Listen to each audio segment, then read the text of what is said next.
Bonjour à toi qui m'écoutes. Si tu es là, c'est sans doute que le titre de la vidéo t'a attiré, ce qui signifie que tu es curieux ou curieuse de savoir ce qui s'est passé le jour de ma mort. Comment suis-je mort? Quand est-ce que c'est arrivé?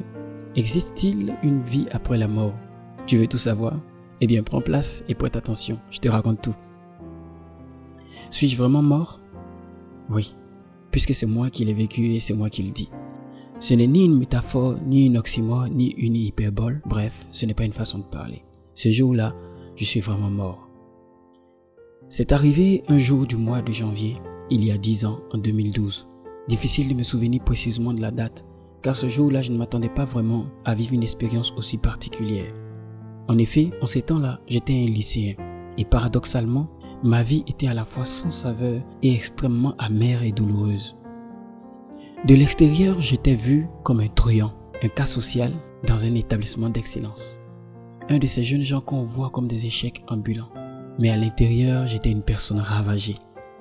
Ravagée par la colère et l'amertume, j'en voulais à tout le monde, moi y compris.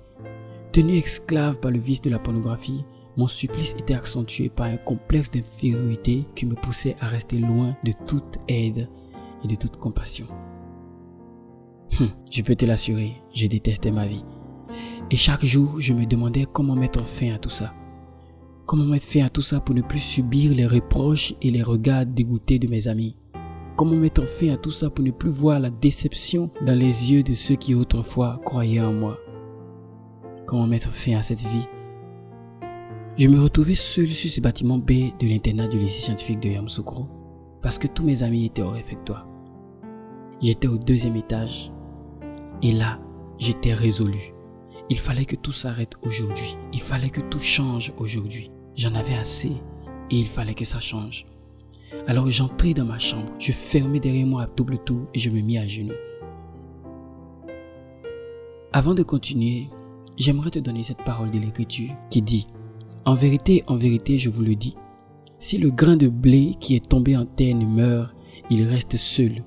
Mais s'il meurt, il porte beaucoup de fruits. » Jean 12, verset 24.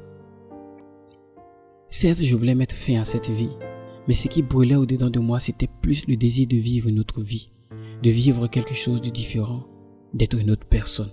Et je savais maintenant que cela devait passer par la mort. Alors, tout en larmes, je prononçais ces mots comme une dernière prière. Seigneur Jésus, depuis tout petit, j'ai entendu parler de toi, mais je ne t'ai jamais réellement accepté. Et je me suis tellement éloigné de toi que voici aujourd'hui, je suis fatigué de la vie que je mène. Je suis fatigué de la personne que je suis devenue. Mais je sais que tu peux transformer la personne que je suis. Alors je te donne ma vie. Pardonne mes péchés et viens habiter en moi pour faire de moi une autre personne. Amen. C'est tout ce que j'ai dit ce jour-là. Et c'est là que je suis mort. À toi qui m'écoutes, j'aimerais dire ceci. Je ne te connais pas et peut-être que tout ce que je te raconte t'est totalement étranger. Ou peut-être même que tu as vécu pire et que toi aussi tu détestes ta vie actuelle. Mais sache qu'il est impossible de vivre une autre vie si on ne passe pas par la mort. Tu as déjà entendu parler de Jésus.